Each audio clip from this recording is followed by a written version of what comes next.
Well, a wonderful good morning to Grenada, Carriacou, Petite Martinique, the rest of the Eastern Caribbean. Welcome to The Point for today, the fourth day of the month of January. Indeed, I want to say for those I have not spoken to for the year, Happy New Year to you. My guest this morning is President of the Grenada Union of Teachers, Mr. Jude Bartholomew, and this morning we'll be discussing all things pertaining to the interests of the union, and certainly we appreciate your time. With those of you, wherever you are, those of you here at home across the region, in other parts of the diaspora, if you're probably joining me via the World Wide Web at www.gbn.gd or via our Facebook page or our YouTube channel, we say thanks for being part of the broadcast. COVID-19 certainly continues to be a conversation, and while we've entered into a new year, the challenges continue, and certainly the question is, how do we navigate our way through this pandemic? At one point, we had flattened the curve.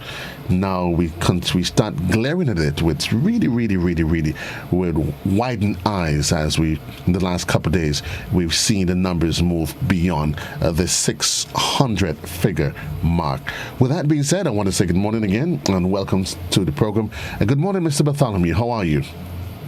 Yes, good morning to you, and I'm very well. Thank you so very much for inviting me to the program this morning. It's a blessing. Thank you for accepting the invitation, and certainly allow me to extend New Year greetings to you in your personal capacity and the teaching fraternity.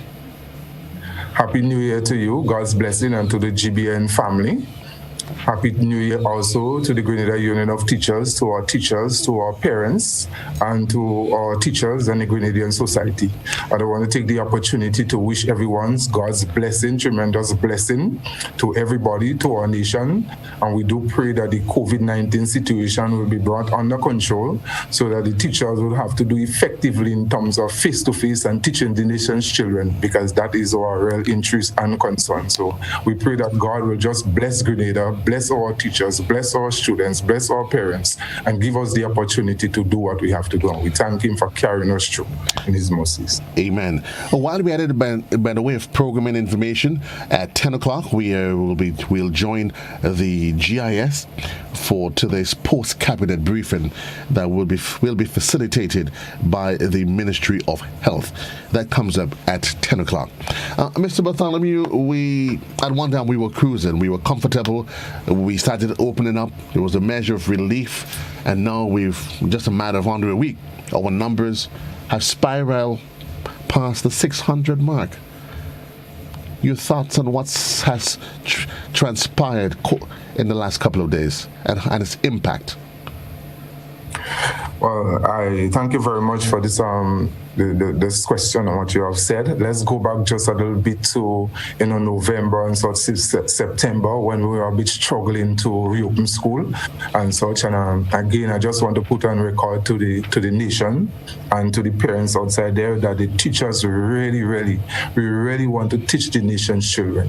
We understand the tremendous suffering that is taking place, the impact of COVID-19 on the young children and the nation's children in terms of their education negatively and such. We understand the frustration of the parents in terms of that some parents have to take this added responsibility and burden in terms of teaching their children.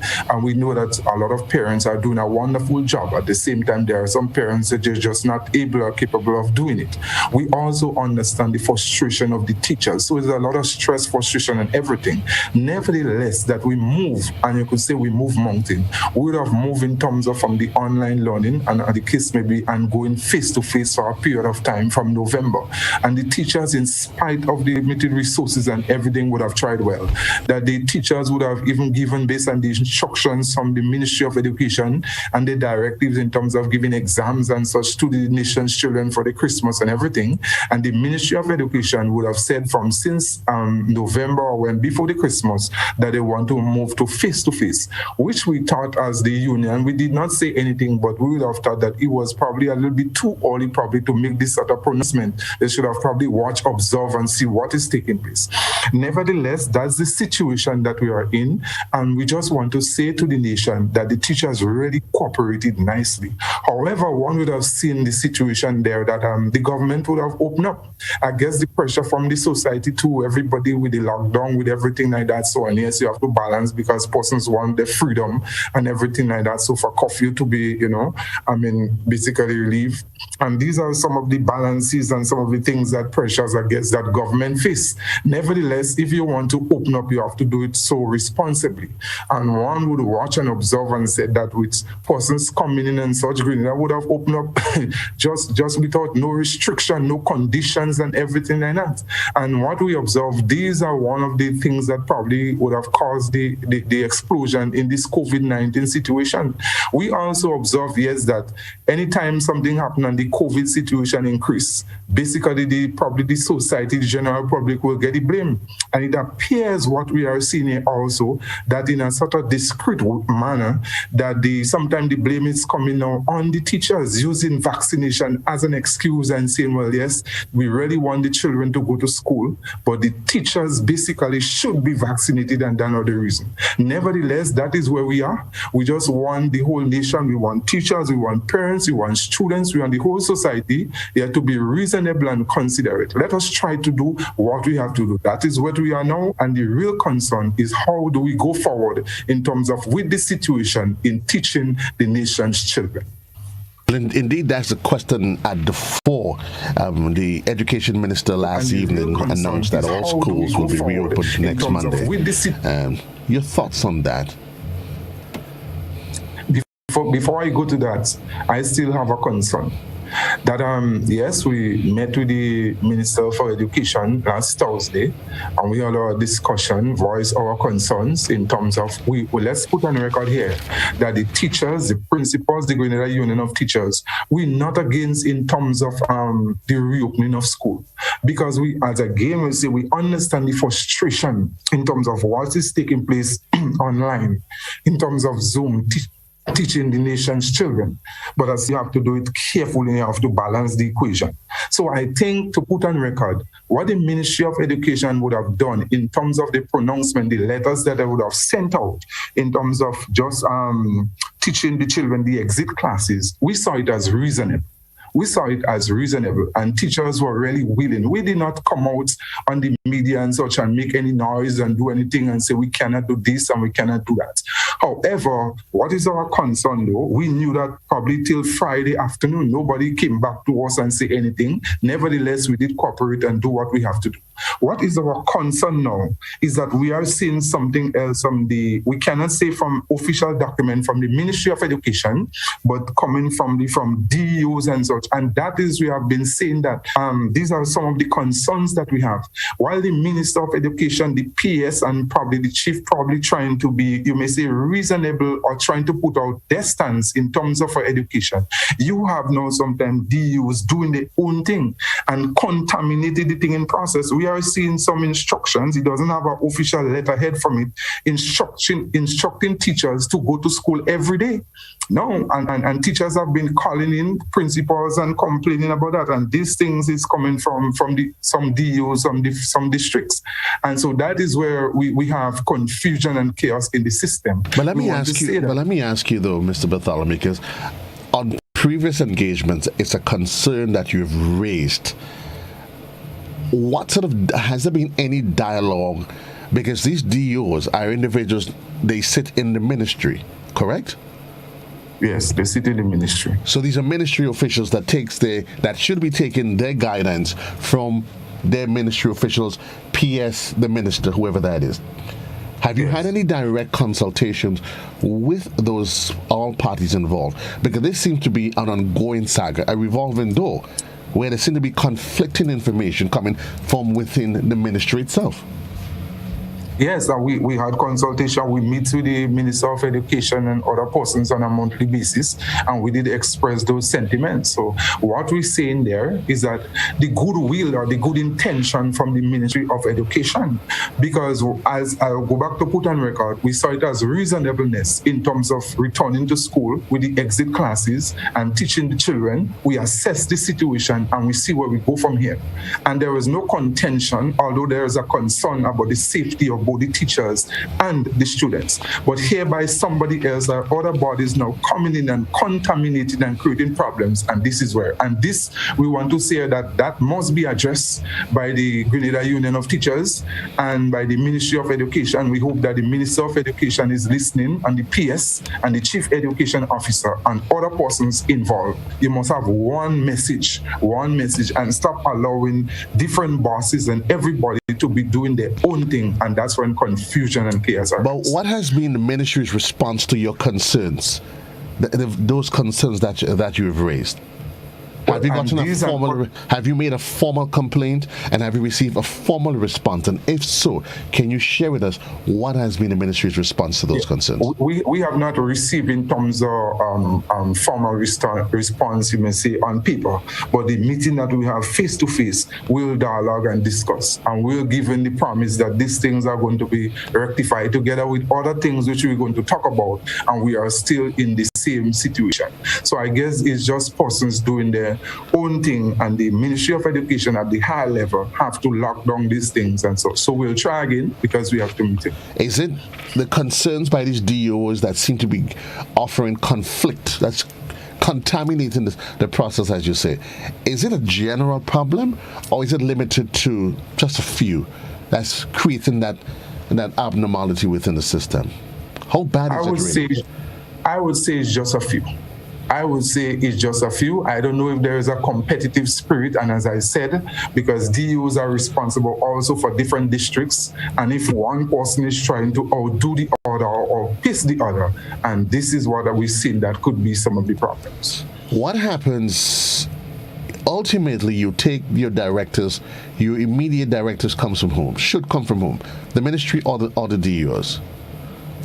It comes from the ministry, and then from the DUs to the principals and such, and then principals to teachers. What are the implications for the teachers if, as a union, you decide, listen, in order to curb this, if it cannot be dealt with internally, you instruct your membership that you take instructions directly from the ministry? Would that be a way? Because you do receive correspondence from the ministry itself, don't you? Yes, we receive correspondence from the Ministry of Education, but there are some times you have to give and take. Because the DOs must give some level of instructions and such, because they are responsible for districts and such. One is not saying that they shouldn't do that. But when you're talking about official correspondence and those things from the Ministry of Education, then you have to be careful with one message. Because we as a union did cooperate, and we did not make noise, we say. If you listen to the media, we did not come out and tell our members not to go back to school and such. One would have listened to directives and such and say, well, okay, it is reasonable for the exit class to go back to school, while some teachers will teach remotely at home. Now, when you see another message coming out formally from DOs saying to teachers, every one of you should be in school and teach remotely, it wants to make sometimes the teachers to get mad and to be frustrated and to say, what is happening here? And that is where we must... That authorization, that information, does it have to be signed off by the minister or by the PS? Because I'm trying to determine whether or not this is a problem at the top that the ministry has control of, or is it middle individuals that just opting to do their own thing? What we notice and we observe is those sort of messages, there is no signature to it as such. So official documents will be signed off by the Chief Education Officer or the Permanent Secretary.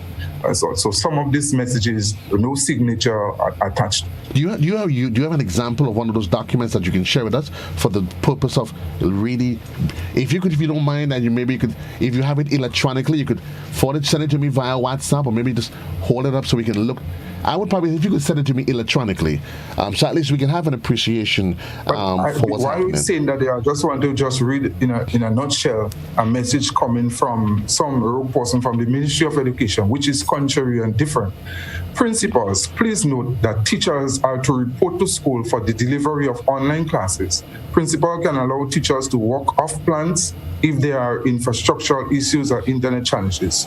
Know that based on circumstances identified can work off plan. Teachers who have been off an extended leave and have returned note that a letter must be written to the CEO stating the date to return.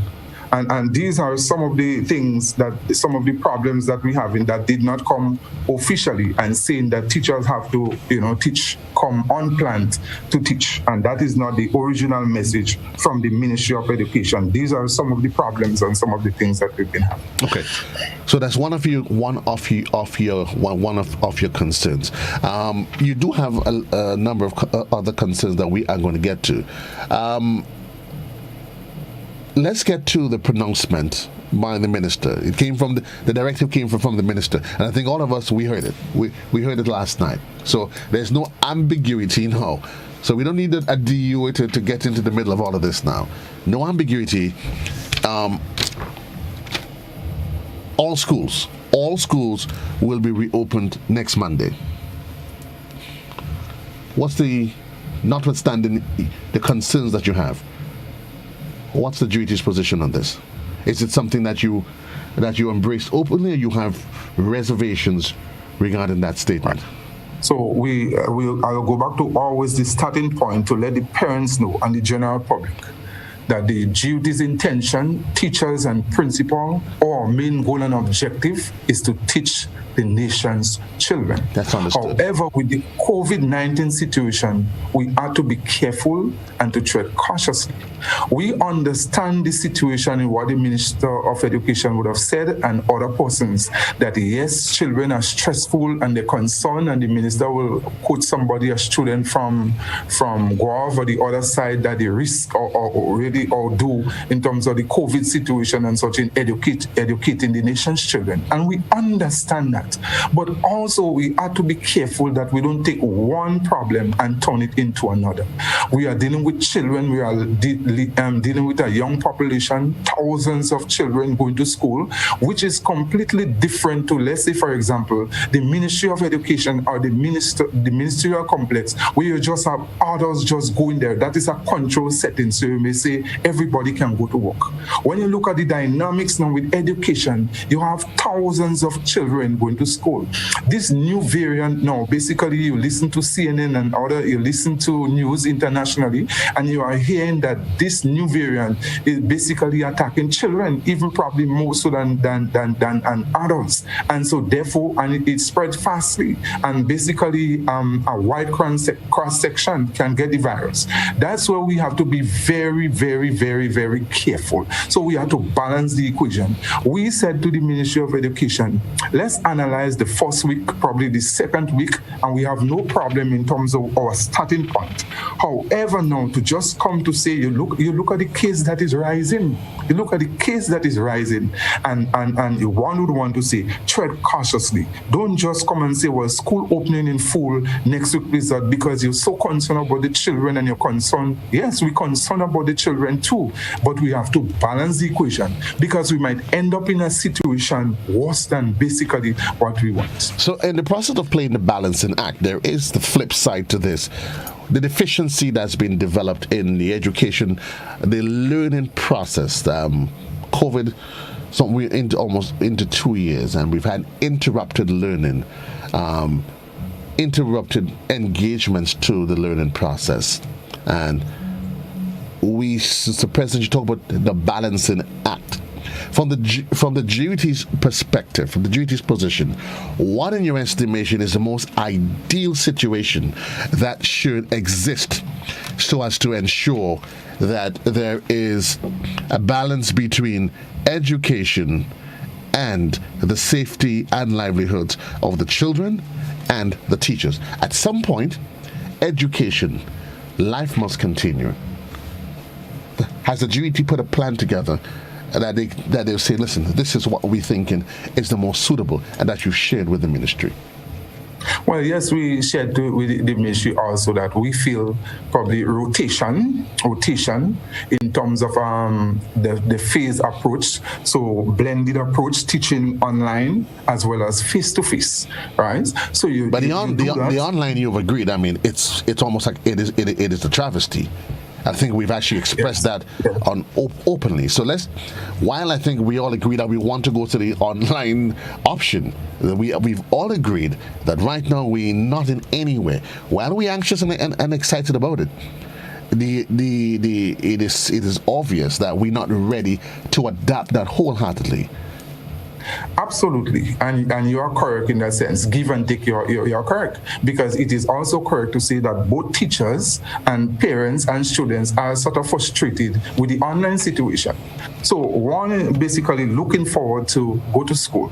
All right. One would want to ensure that basically the social distance or the 6 feet social distance is put in place or is kept, that the schools basically are properly, sanitized and everything like that. So we also have to look that if we're going back, that you look at the classroom space. Somebody did call and express that concern to the minister last night. Classroom space, whether are we able now with the situation and with this virus spreading? Yes, you want everybody to go back and such. But when you look at the size of the school, you look at the furniture, you look at the desk arrangement, most times 2 persons sitting down to one desk. Are we able to do that? So sometimes it's the environment, the physical buildings and these conditions that we have to make sure that these things are properly in place and such before we really go back. So one could say that yes, we start with the exit classes, and gradually, if the situation permits, you allow more children to come back to school.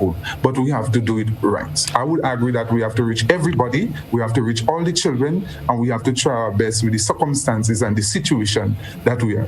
Given the fluidity of the current situation, COVID, there's a lot that we hope and pray, but it is the evidence would suggest otherwise. It would require a give and take and a measure of sacrifice by all. As a parent, I've been forced to make sacrifices. I'm certain you have been forced to do the same thing.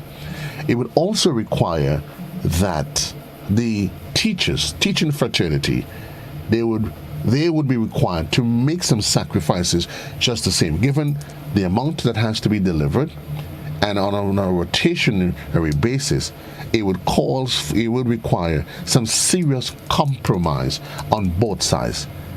As a union, have you considered what those potential compromises would be, and are you comfortable with making them? I'm certain one of them would be extra hours for the teachers. Yes, and that would be reasonable. And when you check it, put on record, it is fair to say that in spite of the situation, that the teachers have been really going the extra mile, and that will continue. In fact, we'll encourage our teachers, and I would want to put on record here, making a request to teachers to even go beyond what you are doing, because I know that teachers are really concerned about the children. And to go back to say, sometimes you hear the negative things about the teachers. In everything that you do, there would always be little lapses here and there.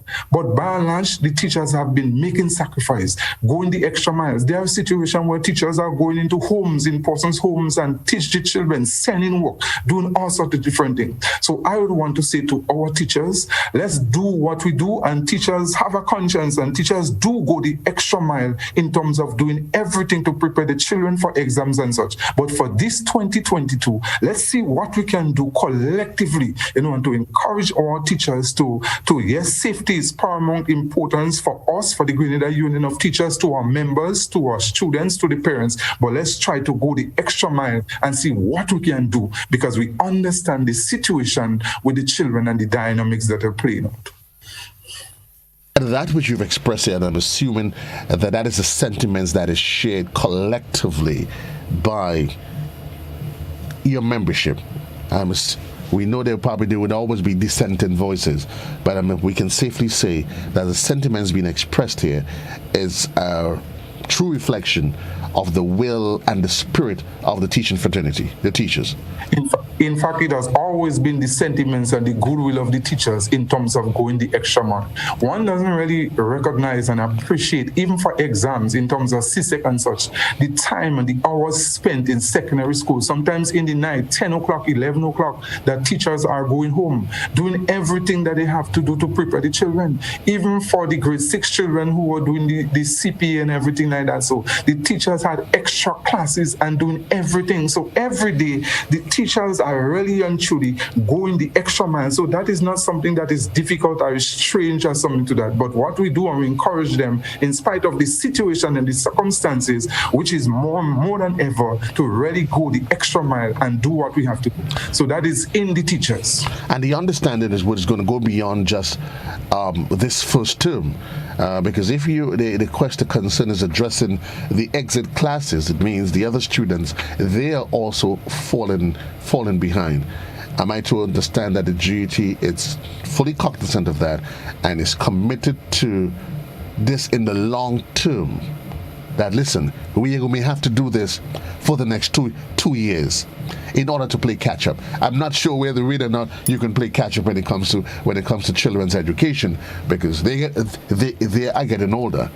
But I think the general public there's always going to be the fear that this is the conversation now, and then a year from now, 6 months down the line, when things gets a little bit touch and go, the issue becomes where they said, well, we have done X, Y, and Z, and hello, why isn't government supporting us? I think that the teachers, the society, the general public knows very well that the teachers will always and will continue to go the extra mile. And teachers have been doing that for a long time now. Sadly, sometimes we don't get the recognition and such that we deserve. So it's a balanced approach, not only the teachers, the Ministry of Education, the government, and everybody, the holistic support to the teachers, to the students, and to everybody. But it is really and truly, it is factual to say here that teachers have always been going the extra mile when it comes to dealing with the nation's children and such. What we need is the encouragement and such. What we need, we don't want the Ministry of Education or government to always using the teachers as a scapegoat and to say, well, yes, we are the ones responsible for the children not going back to school because of COVID. Those things create more problems than hurts. I think what we have to do, let's educate our members. We educate our members. We never said, and I want to put it on record here, that we never said as a Grenada Union of Teachers to our members not to be vaccinated. We said it is a matter of choice, where our official statement is that no to mandatory vaccination. But we have not said to teachers, and when you look at it, it seems that it appears as if the Ministry of Education, to a tactical move, trying to send a signal to the nation that is the teachers basically that are responsible for school not reopening because they're not vaccinated. Is a common denominator there. The children, you have parents, you have everybody. That is what I said to you. It's not the Ministry of Education or the ministerial complex where only adults going to work. You have children, you have parents, you have everybody. So you cannot just say that. Encourage our members, let's do what we have to do and give us the support, and we'll do what we have to do. 29 minutes gone past the hour of 9 o'clock in the morning time. My guest this morning, President of the Grenada Union of Teachers, Mr. Jude Bartholomew. We take a quick commercial break, and we'll be right back right here on To The Point.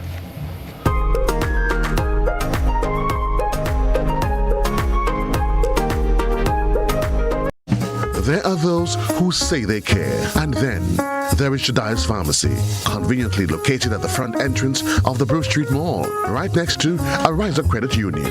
We offer premium quality products and services, and when you need us, we are there, offering you around-the-clock service, Mondays to Fridays, 7:30 to 7 p.m., Saturdays, 9 until 7 p.m., and Sundays, 10 until 2. At Jediah's Pharmacy, we show care with a beautiful smile. Call us today at 440-5342. Then again, 440-5342. Happy holidays from the management and staff of Jediah's Pharmacy.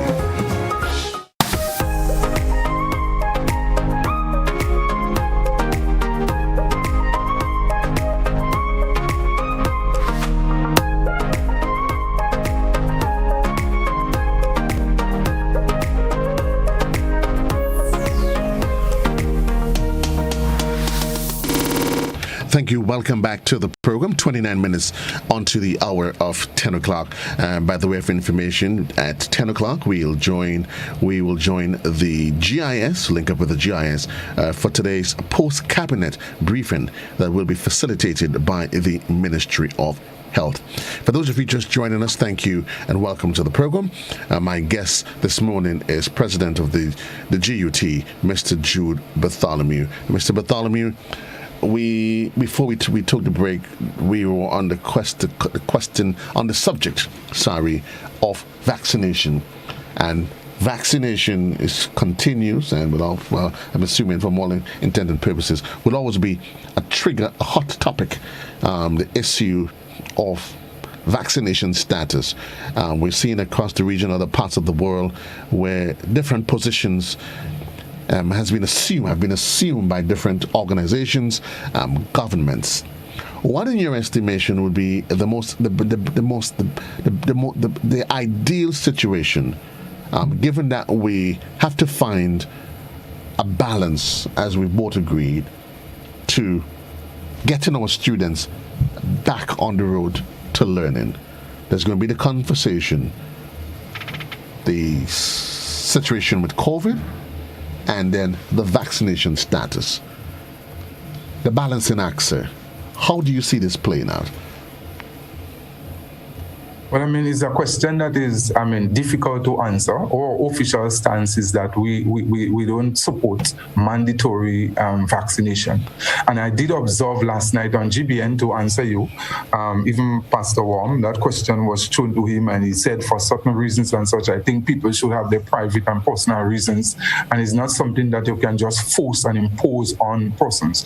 We have to develop the strategies and all those things to be able to teach the nation's children. If you observe, though, even further internationally, you look at Israel and you look at places where persons have been fully vaccinated, even the whole nation and such, and you started now with 2 doses, and this is where sometimes there is some doubt and some things in those things. Nobody not saying to anybody not don't get vaccinated. You started with 2 doses, then you come now to the booster, then afterwards, if a new variant come again, you come to a 4th shot, and then the next thing will be a 5th shot. At what point? And these are those things that persons are skeptical about. So there are to be other strategies and such. We have to follow the protocols and do whatever we have to do to teach the nation children, but we have to do it carefully. So that is our basically stance. And for those of you that's following the program on different platforms, remind you that you can feel free to chime in with your questions. The number in studio, as you can see on screen, is 435-2041. For those of you in the radio, again, the number is 435-2041. And certainly you can post your questions and concerns via the WhatsApp portal. And we are engaging those of you that's on the other social media platforms. A comment coming here via WhatsApp, and it's hinting to the fact that one of the schools doesn't have Wi-Fi, and we are having problems getting our work and having classes. It makes reference to one of the schools on the island. Is that a general concern? And I think we've hinted to that. That is a concern that we have been raising for a long time. And I think one would want to put on record that the Ministry of Education, they are trying well. So one would want to give them that. They are trying well. We have to balance the equation here. So it's an effort, a holistic effort by teachers, by parents, by students, by the Ministry of Education, by the government of Grenada. So while, yes, and that is the reason sometimes we say that they push for teachers also to go back and sometimes teach remotely. So you go to school, and sometimes you go to school to teach to the children home, and then the Wi-Fi situation in the school, you can't get through. So those things we have been calling on the Ministry of Education to try to get Digicel and such and Flow to rectify the situation, because that has been a problem for quite a long time. So you're going to school and yes, go ahead. A suggestion coming via social media is that, and I think it's always been a general concern, that means and mode of transportation.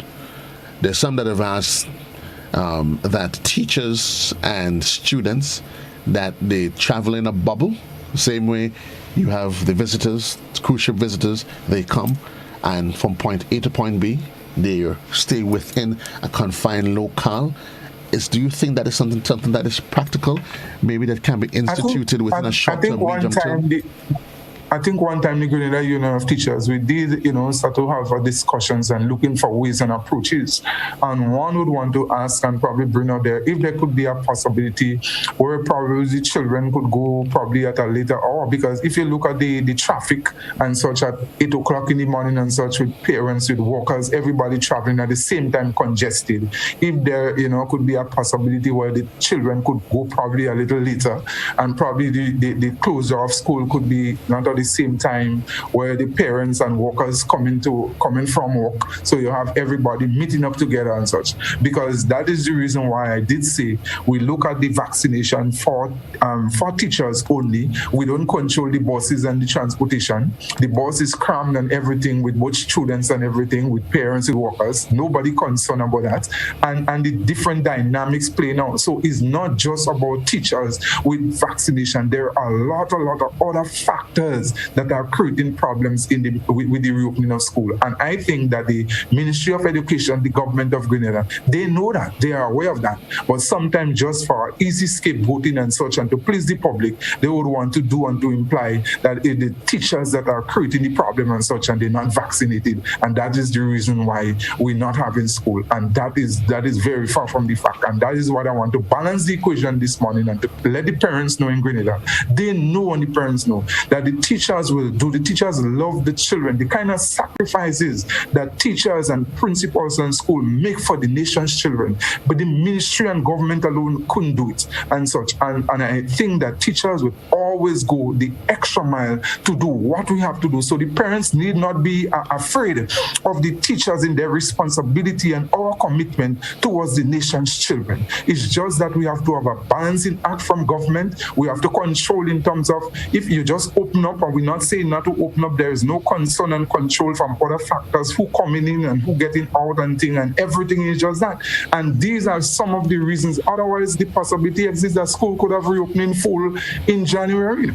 But you open up the whole system without the real check and balance and such. And when something negative happens now, the blame is on the teachers and on schools and such. And we think it is wrong.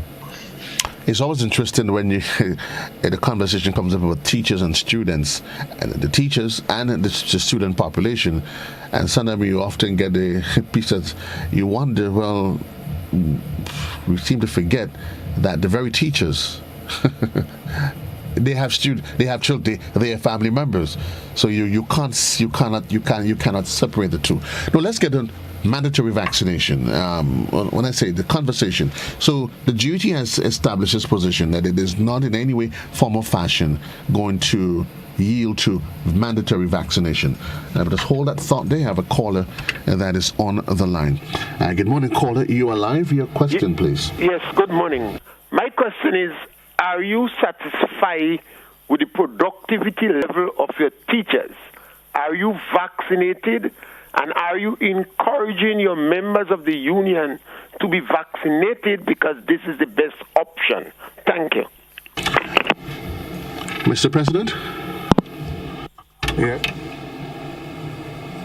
Satisfied with the productivity level of our teachers. In no nation, in no country or wherever, one would totally be satisfied with the production level.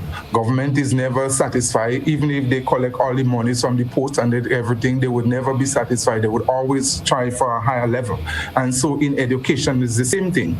Yes, we know that the teachers are trying, and they are trying very well with the limited resources and everything in the midst of COVID. But one would never be totally satisfied. In everything that you do, there are going to be lapses here, there, and everywhere. I think what we have to do as a union, as teachers, as ministry and officials, to come together to identify some of the weaknesses, the lapse in the system and everything, and see what we can do to encourage our teachers and to put structures in place to do better. So one would always want to aim for a higher level, and this is what we intend to do, and this is what we'll do. We always, in terms of put on record, and encourage our teachers to go the extra mile and to do better. So one would never put on record to say we are totally satisfied with everything, because there is always room for improvement in anything that you do. But while that we saw, is there assessments that's given to the teaching population so as to gauge whether or not the teachers are performing at the optimum required level? Well, yes, I mean, the ministry have their appraisal system and such, and they have their appraisal system, and every year, basically, they are satisfied in the sense that, yes, they might be in the appraisal. No teacher would get probably 100% over 100. With the appraisal system, you would always see, and that part of the appraisal form, means for improvement and everything like that. So one would want to say that we have to capture that, and from the Ministry of Education, from the Grenada Union of Teachers, and this is what we're doing. We realize also that there is a weakness in even with the virtual dissemination or online learning. We approach the Canadian Teachers Federation. Just hold that thought there for me, Mr. President. There's a caller that is on the line. Good morning, caller. You're live. Hello, good morning. How are you? I'm wonderful, thank you. Season greetings to you and your guest. Thank you. Many happy returns to you. Go ahead. There is something that we have to get straight. Carelessness and lack of communication is what's going on in this country. And the head of the state, the people who in authority, is the problem with it. Because in the first instance, they open up the country. After they don't open up the country, they let go the place to the public. See what they did. Lego, music, dance, and they're going on. Right. Here the kind of party they're having. These things that don't make matters. You see music and drugs, they have a lot of power. And that is what caused the whole upset in the country. When the visitors come in, when they're supposed to carry them and to fix things, they don't do it. They're free to go. When things bust in the country now, they want to blame everybody for it. And they want to put the children under pressure, put the teachers under pressure, put the parents under pressure. Could this be fair and head of state taking out itself? No. Head of state is the cause of what's going on in Grenada today. Thank you. Have a nice day. Thank you very much, sir. Mr. President? Yes, I think the caller, and as I would always say, I would respect the opinion of all callers. We would never be on the same page with everything. And everybody have the entitled to their own opinion and such, and those things is a matter of respecting each other's opinion. So I thank everybody, whether they call in support of the teachers or against whatever, that's the respect. I would go back to what we were saying. We approached the Canadian Teachers Federation for funding in terms of to help the teachers, because you could do what you want. This virtual learning is not easy for everybody. You have the younger teachers who are very, that for yourself. They can pick up a phone, they can do everything, and they just learn instantly. When you look at the situation with teachers, older teachers who are in the system for 20, 25, 30 years and such, and it's like something new. And no matter how you might have workshops and programs from the Ministry of Education and such, it is very difficult sometimes to catch on for these persons who have been accustomed to doing something with chalk and talk and those things for a long period of time. So in February, we're offering training to these preschool teachers and other teachers, and at a smaller level, because what we observe, the Ministry of Education may have workshop, but sometimes for a whole group, and then when you're in this big group thing, sometimes you get lost. So we identify that. We're going to zero in from our union and try to assist our teachers wherever to deal with some of the problems. Good morning, caller. You're live. Your question, comments, please. Yes. Good morning, JC, and good morning to the guest. Good morning. Let me compliment you, Mr. Bartholomew, not for your diplomacy, but for your brilliance in handling this matter during the time you take office.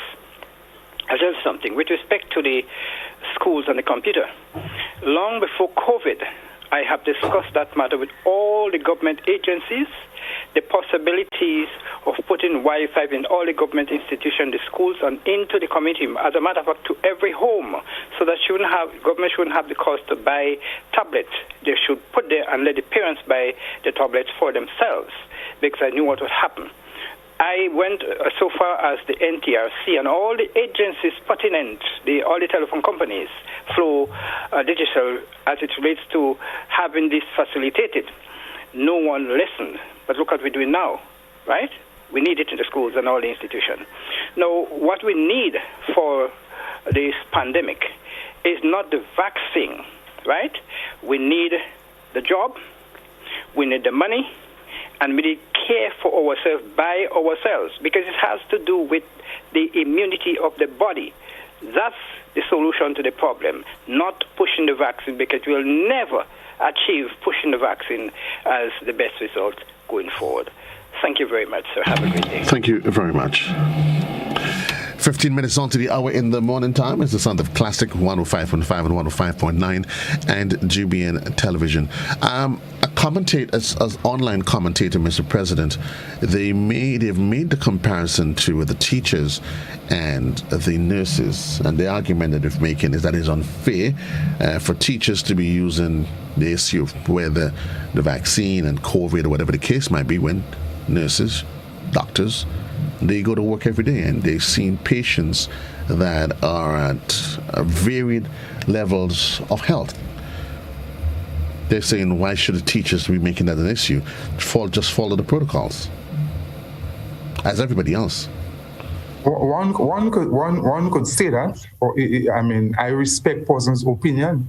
However, in the hospital, in the general hospital or wherever, you don't have the level in terms of the population as schools. So no matter what you do, even in the United States, the great United States, who would have vaccinated in terms of most of our, let me say, the teachers and vaccinating children and all those things. What you observe, even on GBN with the beyond the headlines, they hesitate in terms of for the first week, the second week in January, like all of us, in terms of reopening school and children going back face to face.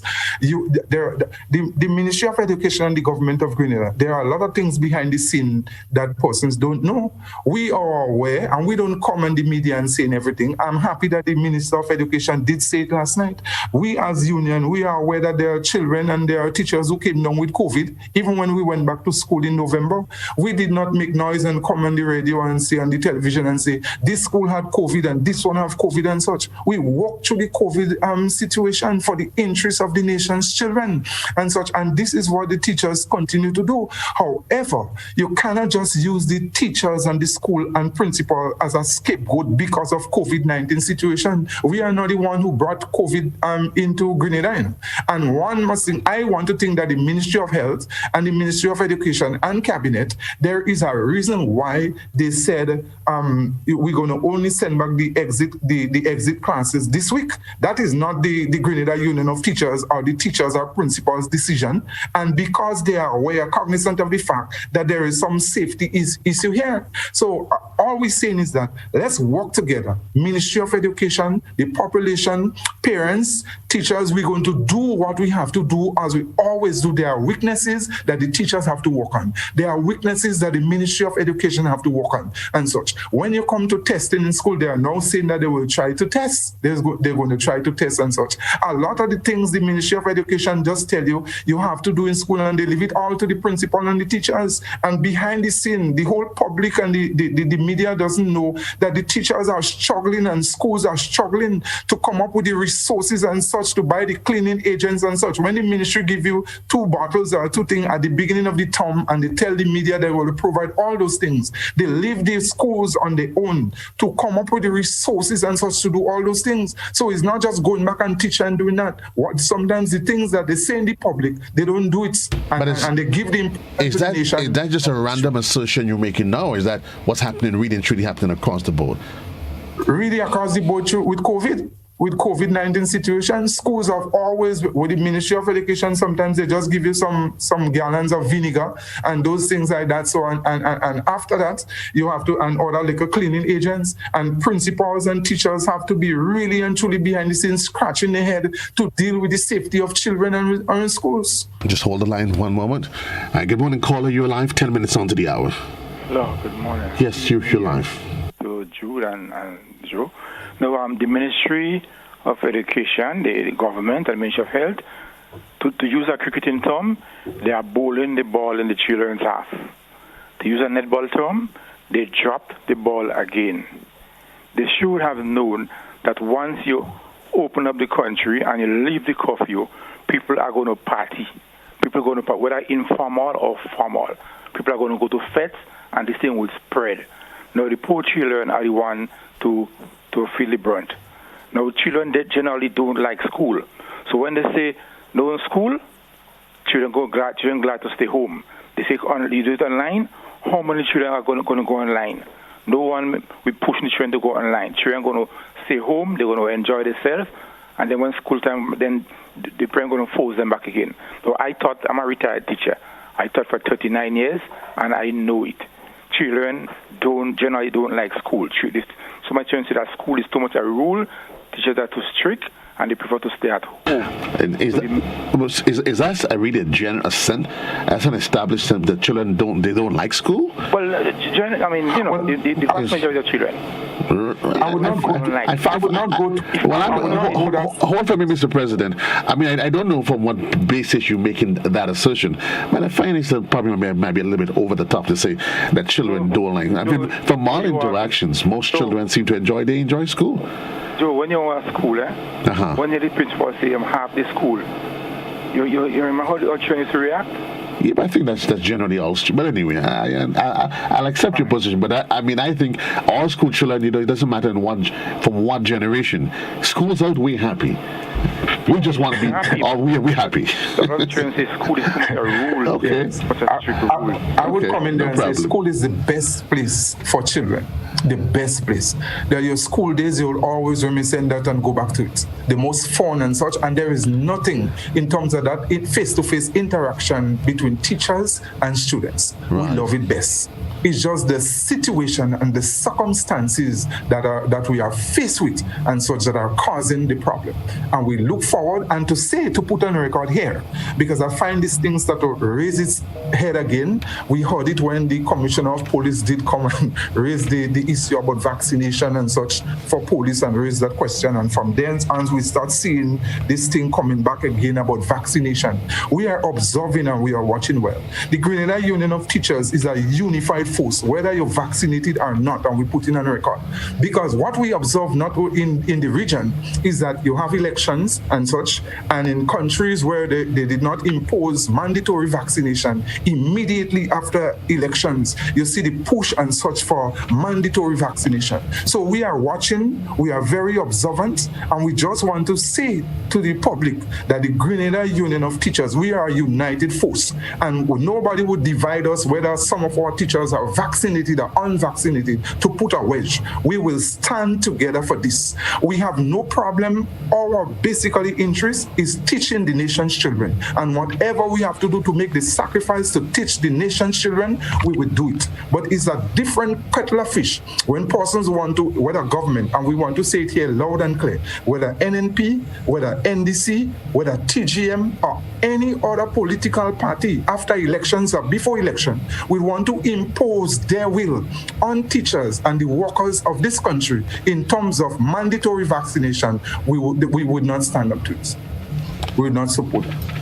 I guess it is safe to say either way, we're in for a long struggle ahead. Well, I'm glad that you say it. You're the one who's saying, but unions have always been struggling. Nothing comes easy. And I would want to put on record here, while we're here, as you say that, our deepest appreciation to the government of Grenada for recognizing and appreciating the nurses and doctors and workers of this country, including teachers, with the 1 month extra salary for nurses and doctors, and also half-month pay for teachers. But let it be loud and clear. Let me just make that statement. We in Grenada as workers, we are worth much more than half-month salary. So whereas we appreciate it and such, and we say thanks to the government for providing us with the half-month salary, and we would want them to see what they can do for the teachers and lecturers at TAMCC who did not get anything. But let's not be fooled as workers and to think that the government of Grenada or any government love us so much because we've been struggling for all these years and such. That's the first time in a Christmas season that we have received probably half-month's pay. There are other countries in the region that would have given their workers at Christmas 1 month extra salary or even 2 months. So if the government really love the workers of this country, make it an annual thing for Christmas to give the workers either a month's salary or half month, and to go back and reinstitute and reinstate the pension. That you will show your love and deep appreciation for workers and upgrade the teachers from TAMCC who would have been from since 2020. They successful at TAMCC, no upgrading, no financial compensation compensation for all those things. So if you say you love workers, not only just for Christmas as such, but make it an annual thing, put it on record, and do what you have to do to make the life for the worker and everybody of this country better. Not only for teachers, not only for public officers, but for all workers, private or public, in Grenada, Carriacou, and Petimat. We have a caller online, which will definitely be the final call for the morning. Good morning, caller. Good morning. I must have a little consideration, like for when people call in a cell phone, just the same. It's my credit my owners and I get a chance to see what I say. Anyhow, the onus is on the individual in Grenada. Whether or not you're vaccinated or not, is your right to take care of yourself. You understand? And another thing is, I noticed, and I want to side with one of the callers about children don't like school nowadays. That is nowadays there. I don't know about 15, 20 years. Nowadays, you see them, they don't have a book. You see them on the side of the road, they're making cook. They gone on the beach, they go gone and fish. Lackadaisicalness is just taking place with a lot of the nation's youth these days. And I want the government to make some mandate for, I don't know, form some group to go around and police a lot of these youths and them we're supposed to be at home, gainfully engaging some school work or some kind of thing. But let me ask you, sir, but don't you think if that is in fact the case, is that an indictment against the teachers, or is that a reflection, a greater reflection of what's not happening in those families? Well, most cases now, you have parents struggling out they have to go and make a dollar somewhere. Yeah, but I think to maintain your home. But I agree. But in all fairness, parents have always been struggling, not just today. We parents, I can say it. We can all say it. Parents need to take responsibility ultimately for what happens. The ministry cannot police what happens inside your house. Listen, I understand what you're saying. But I find, when school closed, you have some kind of vocational program or some kind of thing. Okay. In the communities or wherever. So what happened to all these things? Implement it in a kind of way, whereas the children could go to get gainful learning or education in somewhere. But here's what I would suggest. I don't understand this back and forth with the ministry and the union and you might like the word I have to use, but I find some people that be talking garbage. Well, that's your thoughts, and we do appreciate your comments. But my take on it is really and truly that education has to be a comprehensive, collective approach, not just by the teachers. The community needs to understand its role and responsibility to its to those that it has responsibility for. And I think it's unfair to cast blame on the feet of teachers or the government. If each parent, each family take responsibility for what's happening under its roof, and the idea is that parents are struggling, listen, bro, parents have been struggling years now. But Mr. Bartholomew, we're almost out of time. I'm going to give you a minute, 2 minutes for the most, just to wrap. Yeah, what the caller said there, probably he took a warm and such. But what we need and what COVID-19 has exposed is that we've seen some weakness in the system, in the education system. For a successful child, you need the teacher, you need the parents, and you need the Ministry of Education. And the community as well. I think and the community as well. I think what he's hinting to there, it's failures within the communities. Why can't parents in any given locale decide, you know what? Let us come together and get a community group, and this is what we want to do. As parents, I'm good at this. You, Mr. Bartholomew, you good at that.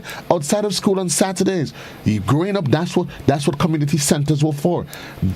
Let's come together instead of trying to pin the blame on any one organization. Ministry has its role, duty has its role, but communities, each and every one of us, parents, teachers, we all have an individual responsibility. Let's come together and do it. And quickly, just to say, one would want to say that what you observe, probably we need government and everybody, the society, to dig deep, because when children are educated, not only from the primary and the secondary and tertiary level, you see sometimes the best job that they could get is an Imani job. You see sometimes the best job that they could get is going into the road work, that becoming a norm in our society. And if that's the level that which we are with our children and young people, there is no motivation for higher heights. So the entire nation have to dig deep and find the human resources and everything to help us. I just want to live with the nation and to live with the parents and say the Grenada Union of Teachers and principal are deeply and truly committed in terms of doing what we have to do to teach the nation's children. And we promise you that we're going to do that. What we urge is safety for all, for the teachers, for the students, and everybody. So let's common sense prevail and such, and we have to tread cautiously with the virus. But that doesn't, we put on record that we'll do everything that we can and in our power to teach the nation's children and do what we have to do. Let common sense prevail. The final word they coming from the president of the JUT. Certainly, thank you, Mr. Jude Bartholomew, president of the JUT. Folks, this is as far as I can take you. Reminding you that we'll be joining we're expecting to join the GIS and for this morning's post-cabinet briefing. But let me say, when it comes to the education, the development of our children, I think it requires an all-hands-on-deck approach. I think first and foremost, parents, I urge you to take responsibility for your children's or child's education. It is not up to the ministry or the teachers. They would assist with the process. I think if parents start at home, doesn't matter what your situation is, you make an ultimate sacrifice that, you know what, I'm going to invest in my child's education, whether it's by encouraging them to read some more, less device time, more educational pursuits.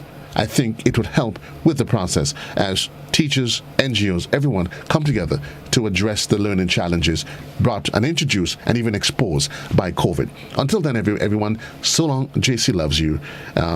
Have a great one.